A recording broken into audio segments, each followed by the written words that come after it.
So what does power mean to you? And with that, for instance, let's say, wayshowers, most wayshowers have a very humble salary. So it's like, okay, so if we want to build our abundance and our positive experience with finances, what does financial abundance mean? Freedom, freedom, freedom. So we want to start to expand. What does power mean to you? Also the power to choose, the power to choose each day who you be. And sometimes maybe you have a challenge or a trigger. So a couple hours after you made that, declaration that day comes up again, another opportunity again to declare, right?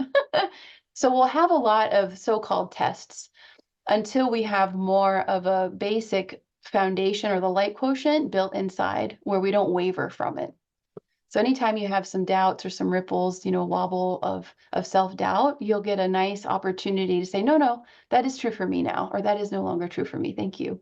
And so one of the things with this 8, this infinite flow, the in-breath and the out-breath, it's all part of who we are, is that life is the mystery school.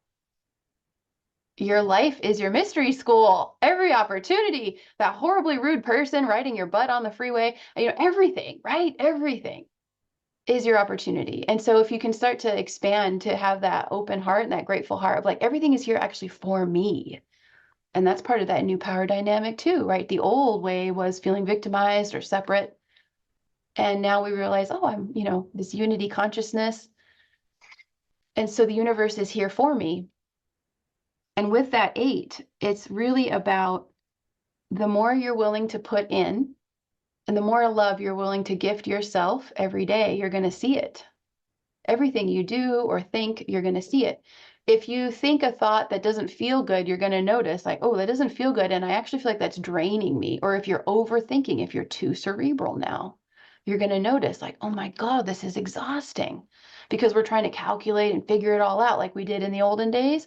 And for those of us that are very cerebral, and your astrology will assist you too, it's all about, remember now, because Aquarius is so mental and can be cold, going across to the Leo, to the sun, to the heart again. So always bringing it back down and noticing, oh, if I perceive, it's a lot less tiring than thinking it through, because it's more, I'm getting more information rather than trying to hunt for things, and pick apart things. It's exhausting to function like that. You're going to find that. And so this 8 is infinite abundance, empowerment. It's really good for business. It's just incredible. This is the best year of our lives. We haven't had a year like this. It's so full of gifts and opportunities. And it also is intense as we're encountering things like power structures, power dynamics within ourselves, with society at large. There's going to be shifts and changes. What does change do? It actually is scary for us.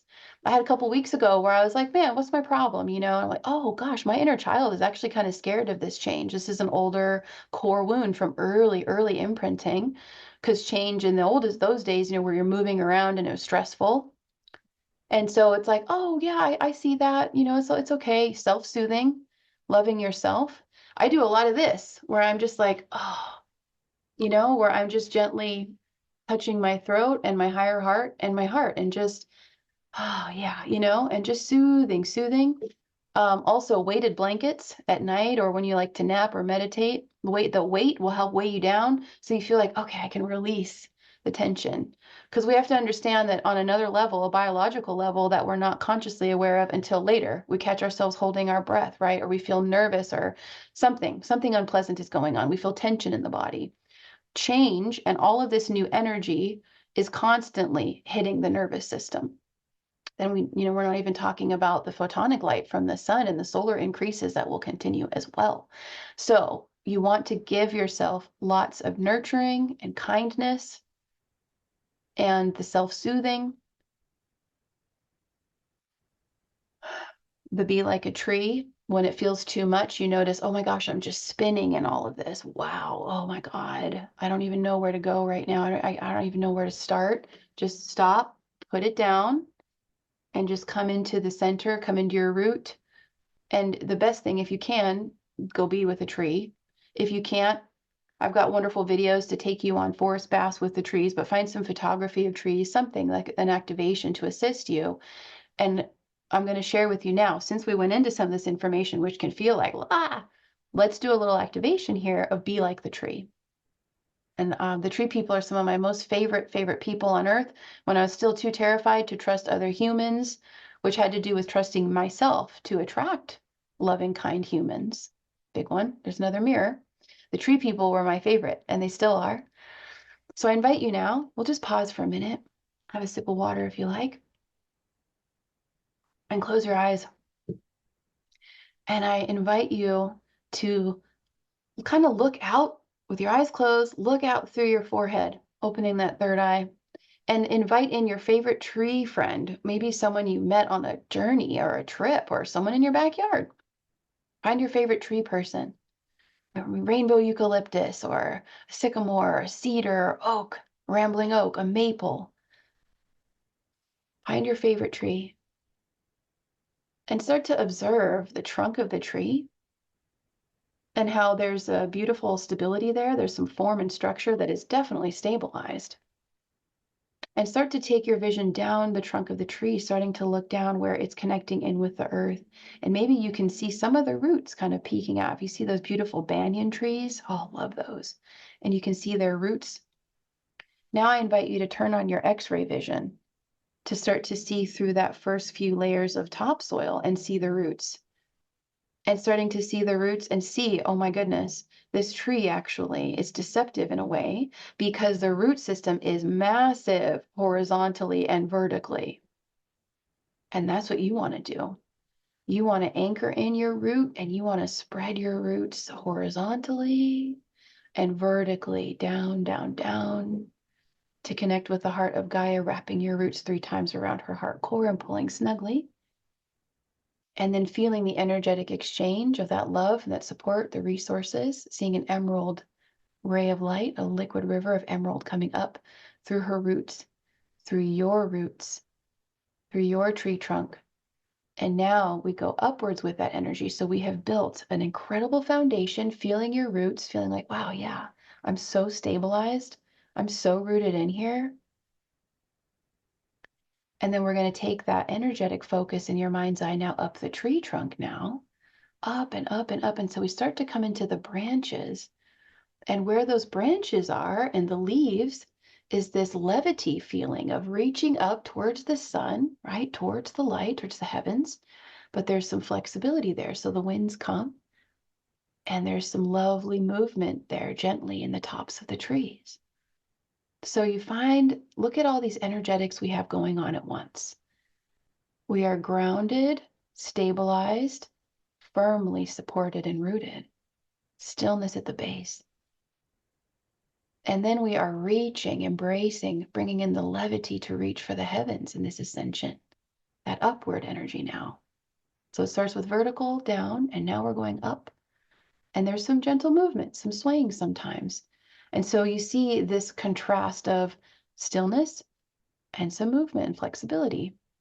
And then we hear that expression, you know, the mystics in the East will say, be like bamboo, bend so you don't break. That's what the tops of the trees do.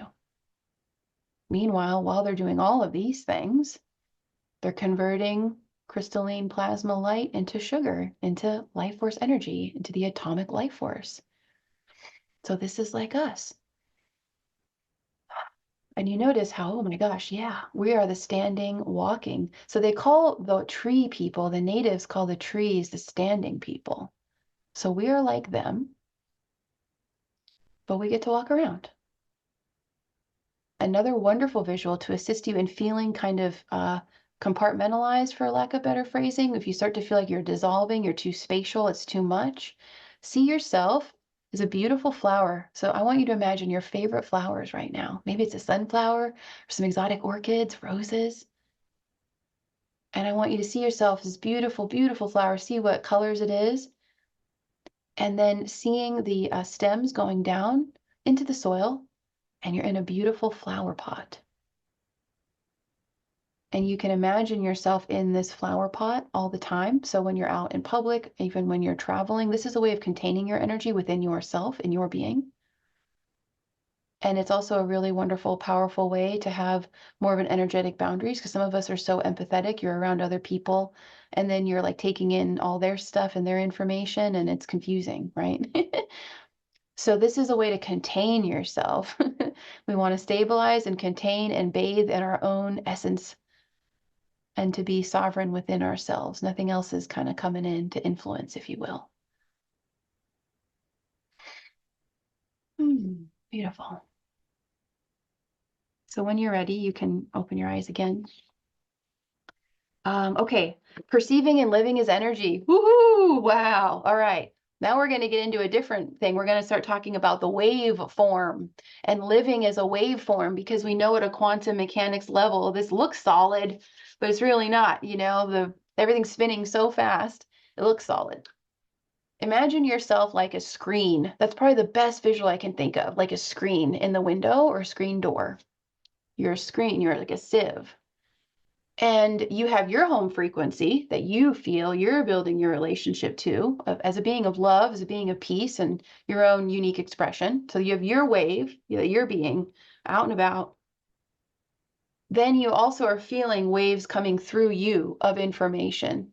That's the planetary conversations happening. And they start to land in these parts of us, ping, ping, and they're picking up things. They're assisting us. Oh, look, you have a reaction with this. Oh, look, there's a discordant with this. Oh, look, there's a harmonic with this. And so all of a sudden you realize why our bodies go through so much in the ascension process, and our nervous systems, because our fields go out into infinity. So we are receiving waves of information coming through this screen of our being. And you'll see where they land, or they get stuck, or they just pass on through, depending on what it is, or they inspire us, or they assist us in a contraction and expansion state of witnessing a program. So if you start to look at everything as waveforms of information, you want to let things pass through you. So it's like, see yourself at the beach and you're standing maybe, you know, about, let's say, between maybe calf length deep in the water. And the waves just keep coming and they flow through you, right? They flow through you and they go around you. And you're standing there and you're feeling it. And some of them you have to take a step back because they're big and you have to stabilize yourself, right? And that's where the tree can assist. Also, the Tai Chi Gong practice, that free practice, will sensitize you even more to perceiving energy, even more. So waves come through in encounters with others, conversations, right? World events, all the cosmic stuff. When you're in forest bathing, you know, you're receiving, and that's so cleansing and purifying. And so the invitation here is to ask the mind to just and perceive the wave through the heart. What's here? What's happening right now? What is this? What's going on right now? Let the information pass through you and receive. This is another layer of the art of receptivity. Rather than projecting, oh, this person's doing this and this, it's going to go this way and this is what's happening. Put all that down. 0 point beginner's mind, completely open, don't know anything, beginner's mind. Curiosity of a child, open, soft heart, living your divinity, perceiving, receiving. So you want to let the information come through you to then discern, dissect, and digest the vibration. And then you feel how to respond. Sometimes there's a reaction coming up, which is an appropriate response. So you want to deal first, right? You want to go through that and see, what is this, you know, so that then we can bring in the higher self, right, with all of it and balance it out before proceeding. So maybe someone's challenged and they're in a bad mood, they're funky, and their ego stimulates your ego, you know, well, you don't want to respond that way. You want to take a moment, you know, give yourself a timeout and see, wow, look what's coming up. Wow. Okay. What's the illusion here? You know, what's the teaching here? You know, so take time, give yourself that time and space. We're so programmed to like, oh, respond right away. You know, we have a lot of that button pushing kind of stuff, especially with how the technology is right now, with all the notifications and stuff. So honestly, I turn all that off. I don't even have text message notifications. I'll just check them every few hours, you know? Free yourself of more and more and more leashes and allow yourself to expand time. You have time and space to respond, even if you need a day. Something really throws you for a loop. Okay, you take whatever you need to come back. before you can respond with ability. I love that Wayne Dyer would say that. He would assist us to reframe responsibility because it always sounds like, oh, the drudgery, But it's no, it's your empowerment. It's your opportunity to respond with ability to something or someone and be the light leader in the situation too, and show others how they are that as well, right? We're mirroring. So this initiates our divine gifts as being the sacred feelers. And we become very astute with reading vibration. And you all know, you go into a room and you're like, oh, I can read the vibe of the room. Ooh, that's not for me. That's another way to play with the belonging. And so I had a decision to make about, oh, do I want to pursue this business? Well, the farmer's market is so amazing and it's so lovely, but man, the people that operate that thing are really kind of curmudgeonly. Okay, well, I that's a role I do sometimes. I come in and I light up a space to inspire. But is that aligned for me right now? Can I energetically handle that, or is that going to wear me out? Because we're in the physical ascension process. It's very exhausting a lot of the time. We're tired a lot. So then you're looking at all these pieces. Oh, that's actually not energetically appropriate for me to put myself in that place. So how can I still show up with that role in other ways that don't take? And so there's that 8 again, finding that balance of give and take, right? In all things. So you're going to start to notice that more with relationships and all kinds of things.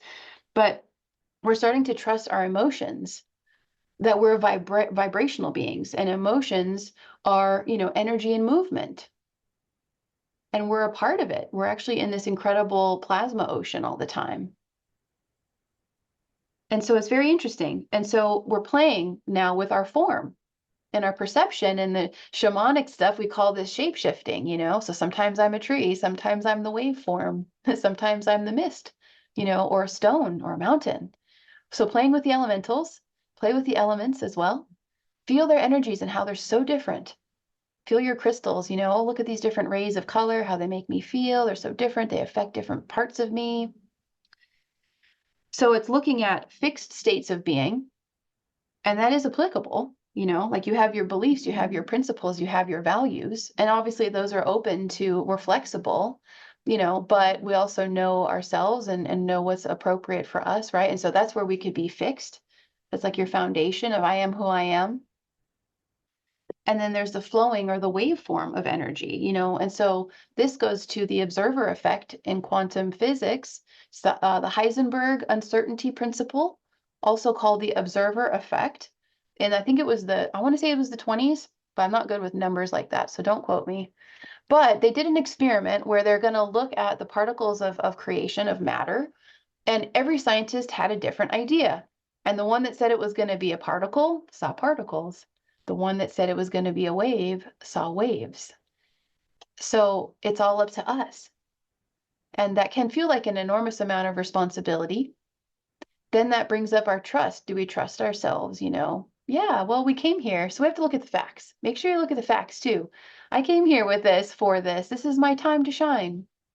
Okay, yeah, we may have some apprehensions. That's all right. Let's soothe those, And so just keep going around the circle to bring in the full picture. Okay, now the codes of the waveform. This was such a cool metaphor for us. So if you imagine the ocean, that's already looking at like what Rumi would talk about being the drop of the ocean, and the ocean too. And that's very Aquarian. I'm the droplet, I'm my own unique expression, and I'm also part of this. So we have this stillness of the water. And that can be a couple things. That could be, depending on the level of consciousness, it can be a stagnancy, where it's too still and it becomes brackish water. So you'll see that in little ponds and things like that, out in the forest. But with the ocean, we're coming at the consciousness and the waveforms that start to stimulate the awakening. So someone could just be humming along right now. You're going to start to see a lot of the normies, if you will, people that were not super sensitive to the impulses of the awakening. They're going to get shocked now. So we're going to be stepping up into our service, all of us, however that means to be a leader of love. But people are going to be jolted with this Uranian energy of, oh my God, this isn't working anymore. And it can be a lot for them. So they could go from no movement to stillness, thinking, everything's honky-dory. This is reality, And then it's like, whoa, like I just lost my job. You know, I was there 30 years. I no longer have my pension. Like these kinds of things that just can like really shock someone into what am I going to do? And it's part of our role to assist them to gently see that, oh, well, maybe now you can finally open that art studio you always wanted to do, you know, things like that, right? So we go from no movement to some movement, and just that little bit can be a lot for somebody. And then as we're spending more time on this consciousness journey and we're not as terrified of change, of movement, you know, we're starting to be able to get more of a grip with our programming, balancing it with more love. All of a sudden, there's a flip in the light quotient where we start to trust ourselves more. And it goes from being scary to surfing or a thrill ride or a magic carpet ride. It goes from being scary and challenging everything you know and triggering everything and putting you in deeper into spiral of victim consciousness. And then you emerge from that as part of that Pluto Phoenix energy to, wait a minute, this is the grandest adventure someone could ever want.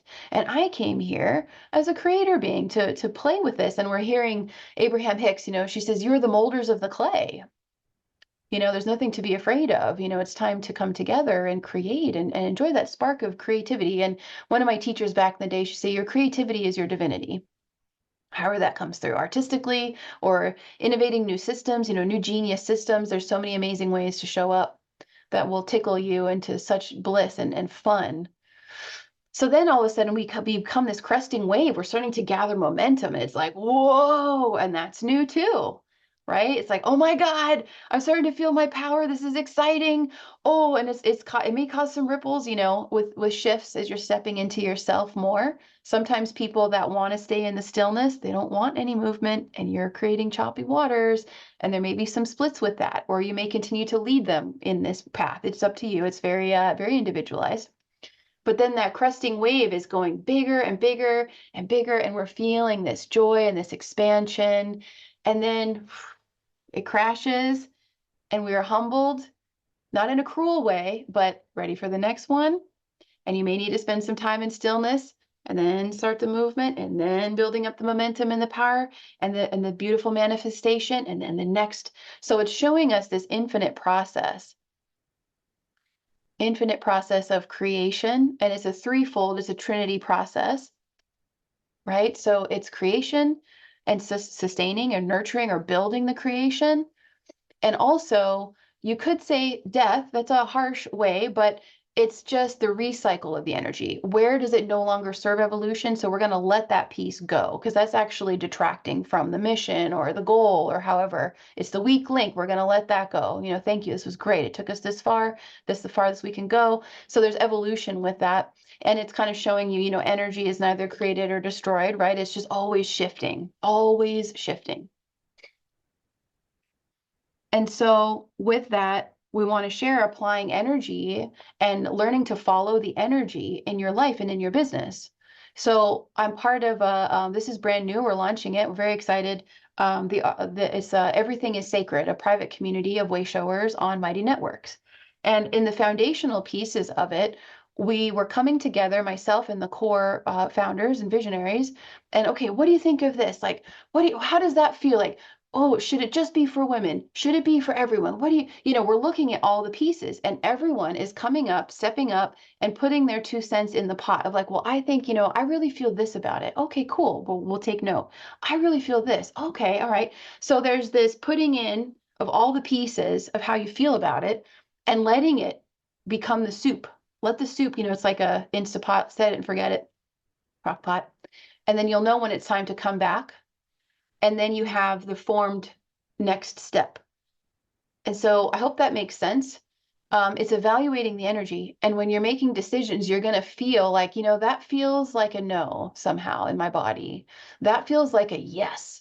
Sometimes a way to delineate whether it's a yay or a nay is the energy. So sometimes if something is a no, it feels closed. It feels done. It feels like it's stopped. It's a dead end. It can't go anywhere. You're like, I can't, you know, I just can't go any further with this. And then the yes will feel like, ooh, gosh, that energizes me so much. I feel like that just put me on a thing. I could roll with that and, you know, get creative for 2 days straight. I'm so energized. So you find and see what works. Another way of working with the energy, this is a really nice imagination exercise, is let's say you're presented with 3 choices right now. Door number 1. So you want to play with your imagination and the energy body. So you close your eyes, you imagine door number 1, you go through, well, I don't know, I guess maybe it doesn't feel horrible. I'm not super clear. Okay, we'll put that down. Door number 2. Oh God, no, that just, no, I don't belong there. I don't belong there anymore. It's just too constrictive. I can't even breathe. Ugh. Okay, well, that's clear. Door number 3. Ooh, wow, that, I feel really alive. I've never felt that before. I feel really inspired. I feel seen. I feel, wow, that feels so nurturing. That's definitely a yes. Okay, now let's go back to door number 1. There are things about it I really dig, and I'm just not sure yet. So I'm going to put it down because I don't have a clear read. I'm going to put it down. So you can set it and forget it too, and the answer will come back, right? So play with your imagination, actually go through the situations in your mind and start to get a read. And that will assist you. And it's all heart-based. What does your heart say about it?